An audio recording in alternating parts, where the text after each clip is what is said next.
क्या आपको पता है कि बजाज की पल्सर NS200 पिछले 10 साल से बाजार में मौजूद है और पल्सर NS160 जो इसी प्लेटफॉर्म पर बेस्ड है वो 10 साल से तो नहीं लेकिन काफ़ी टाइम से बाजार में मौजूद है। अब आपको लगेगा कि बजाज ने इन दोनों मोटरसाइकिल्स को डिसकंटिन्यू क्यों नहीं किया है, क्योंकि बाजार में आज नई पल्सर N250 और N160 भी मौजूद है। उसकी वजह ये है कि दोनों मोटरसाइकिल्स आज भी भारत में और विदेशी मार्केट्स में भी बहुत ही बड़े नंबर्स में बिक रही है। इसीलिए बजाज ने रिसेंटली इन दोनों मोटरसाइकिल्स को कुछ अपडेट्स दिए हैं and we are in Chakan to ride both the bikes. पहले आपको सारे अपडेट्स की जानकारी दे दे। 2023 NS160 और NS200 में नया USD फोक लगा है जो पिछले बाइक में लगे टेलीस्कोपिक फोक को रिप्लेस करते हैं। दोनों बाइक्स में 300 mm फ्रंट डिस्क ब्रेक लगा है और axially mounted Grimeca brake calipers है। ये ब्रेक सेटअप बजाज के पल्सर N250 से लिए गए हैं, लेकिन पते की बात यह है कि इन दोनों बाइक्स में dual channel ABS standard fitment है। इससे सेफ्टी एस्पेक्ट और बढ़ जाती है।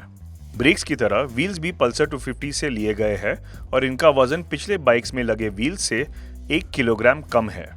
आखिर में बाइक्स के इंस्ट्रूमेंट क्लस्टर में आपको एडिशनल इंफॉर्मेशन मिलती है, जैसे gear position indicator and distance to empty. अब चलिए पता लगाते हैं कि इन सारे अपडेट्स का दोनों बाइक्स पर क्या असर हुआ है, starting with the Pulsar NS200। Fundamentally एक USD फोक का फायदा यह है कि आपको फ्रंट एंड से ज्यादा फीडबैक और स्टेबिलिटी मिलती है। इस वजह से आपको कॉर्नर्स में अटैक करने में काफ़ी कॉन्फिडेंस मिलता है और ये हमें महसूस हुआ NS200 को बजाज के टेस्ट ट्रैक पर चलाकर। लेकिन इस USD फोक और पिछले बाइक में लगे टेलीस्कोपिक फोक के बीच में कितना बड़ा डिफरेंस है वो हम बता नहीं सकते, क्योंकि हमने पिछले बाइक को और इस बाइक को बैक टू बैक नहीं चलाया। हमने दिन की शुरुआत पल्सर NS200 को बजाज के चाकन टेस्ट ट्रैक पर चलाकर की और यहाँ USD फोक का एडवांटेज ये था कि बाइक की स्टेबिलिटी स्पेशली कॉर्नरिंग और ब्रेकिंग करते वक्त और बेहतर हो गई है। लेकिन पीछे लगा मोनोशॉक सस्पेंशन आगे लगे USD के मुकाबले थोड़ा सॉफ्ट है। इस वजह से चाकन टेस्ट ट्रैक के कुछ बम्प्स पर हमें पीछे का सस्पेंशन थोड़ा बाउंसी लगा। मोनोशॉक के प्रीलोड सेटिंग्स को बढ़ाकर आप इसे कुछ हद तक कंट्रोल कर सकते हैं और ये कोई बड़ा इशू नहीं है।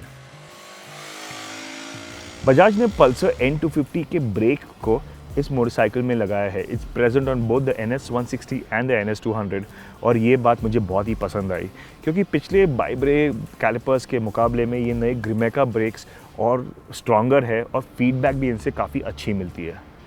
इनफैक्ट इंडिया में कुछ रोड स्लिपरी होते हैं और कभी कभी आप रोड्स पर मिट्टी, ऑयल या डीजल भी एनकाउंटर करते हैं। इन सिचुएशंस में ड्यूल चैनल ABS का होना अमूल्य है। हमने इन दोनों बाइक्स को रोड पर चलाया, we rode it over few bumps and undulations और हमने नोटिस किया कि राइड क्वालिटी काफ़ी हद तक अच्छी है। फ्रंट एंड भी थोड़ा सॉफ्ट है और जो शार्प एजेस होते हैं बम्प्स में जो आपको स्टेप्स मिलते हैं रोड पर, उसे ये काफ़ी अच्छी तरह से अब्जॉर्ब कर लेती है।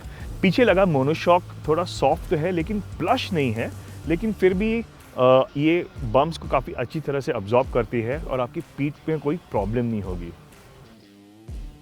ओवरऑल हमें लगता है कि दोनों बाइक्स की राइड और हैंडलिंग को काफ़ी अच्छी तरह से बैलेंस की गई है। इंजन्स के बारे में बात करें तो इनमें कोई चेंजेस नहीं है, सिवाय ये अब अपकमिंग OBD2 एमिशन नॉर्म से कंप्लाई करने के लिए तैयार है। परफॉर्मेंस के मामले में NS200 काफ़ी एंटरटेनिंग है। इंजन का पावर और टॉर्क रेव बैंड के ऊपरी हिस्से में मौजूद है और ये इंजन 6 से 7000 RPM के बाद ही जागता है।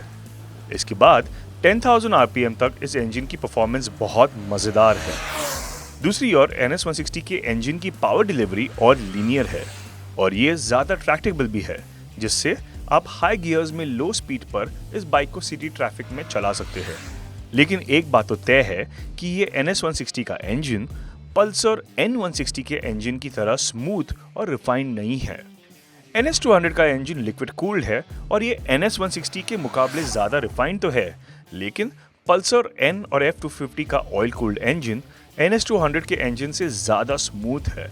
पर हाँ, NS200 का इंजन N250 के इंजन के मुकाबले और स्पोर्टी फील होती है, which will appeal to those who like a sporty and aggressive side to their bike. Finally, designs के बारे में बात करें तो दोनों बाइक्स थोड़े पुराने तो है, लेकिन आज भी स्पोर्टी दिखते हैं।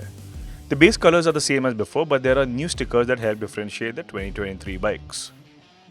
पल्सर NS160 में लगे इम्प्रूव्ड और एक्सपेंसिव हार्डवेयर को देखकर राइडिंग एक्सपीरियंस तो इम्प्रूव हुई है, लेकिन ओवरऑल देखा जाए तो this still feels like a old motorcycle, specially जब आप पल्सर की N160 को कंसिडर करते हैं, जो इस मोटरसाइकिल के मुकाबले एक बहुत ही बेहतर और सुपीरियर मोटरसाइकिल है।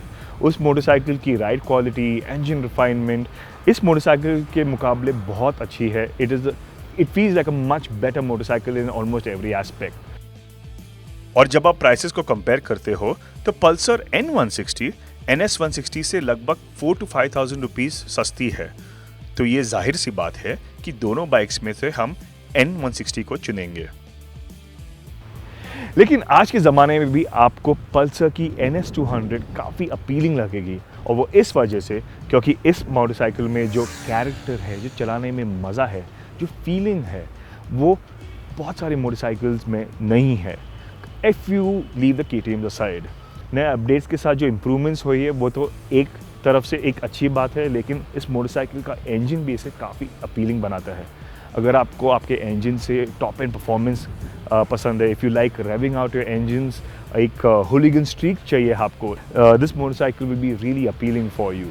और ये पल्सर की N250 से काफ़ी कॉन्ट्रास्टिंग है, क्योंकि पल्सर N250 इसके रिलेशन में थोड़ा काम और कंपोज मोटरसाइकिल है। तो if you still want that little excitement in a motorcycle, I think the NS200 अभी भी एक बहुत ही अच्छी चॉइस होगी।